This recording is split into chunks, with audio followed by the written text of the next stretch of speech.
কুম্বরপাড়ার উপর অনেক জুলুম হয়েছে। কুম্বরপাড়ার মানুষ ঘরে ঘুমাইতে পারে নাই।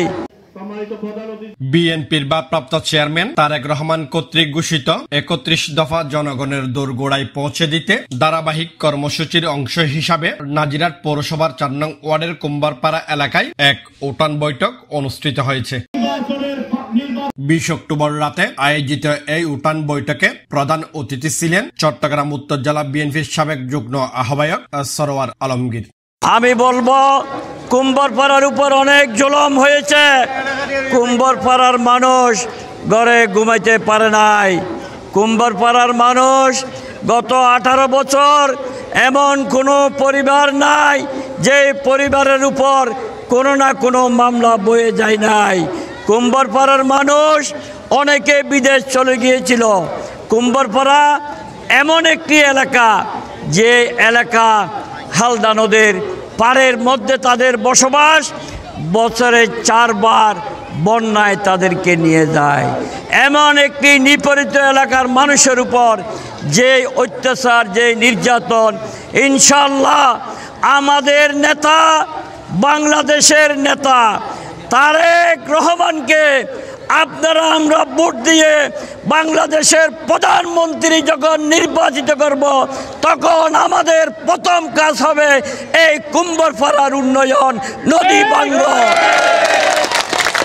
নদী ভাঙ্গনটা যদি আমরা কুম্বরপাড়াকে নদী ভাঙ্গন থেকে রক্ষা করতে পারি, ইনশাল্লাহ আমাদের কাজ অনেক দূর এগিয়ে যাবে।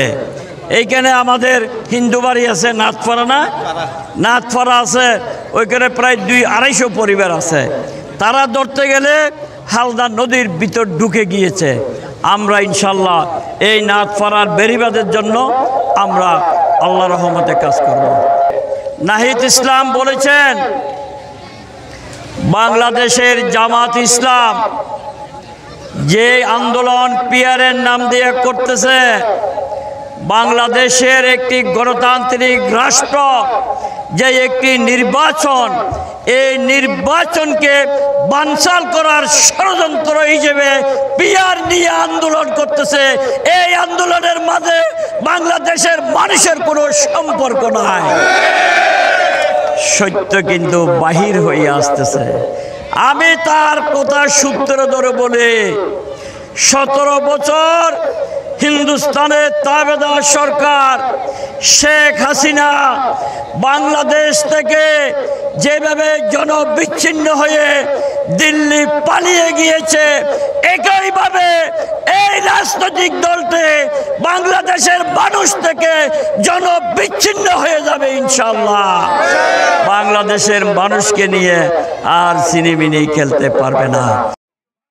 হাফেজ আব্দুল করিমের সভাপতিত্বে অনুষ্ঠানে প্রধান আলোচক ছিলেন নাজিরহাট পৌরসভা বিএনপির সদস্য নাসির উদ্দিন চৌধুরী।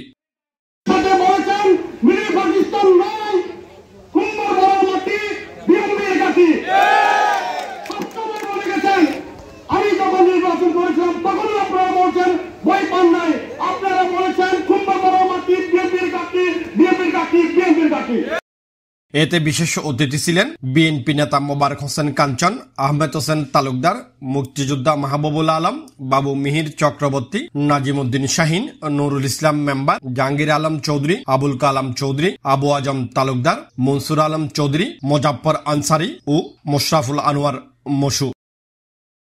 হাসানুল কবিরের সঞ্চালনায় এতে বক্তব্য রাখেন Hasanul Karim Fikar, doctor Badiul Alam, doctor Shafi, councillor Belal Uddin, মহিলা নেত্রী শিউলি, শহীদুল ইসলাম, ফরহাদ, আমানুল্লাহ, ফিন্স, ওমর ফারুক, সাইফুল হায়দার রাসেল, মোজাহারুল ইকবাল লাবলু, জাহাঙ্গীর আলম সহ স্থানীয় নেতৃবৃন্দ।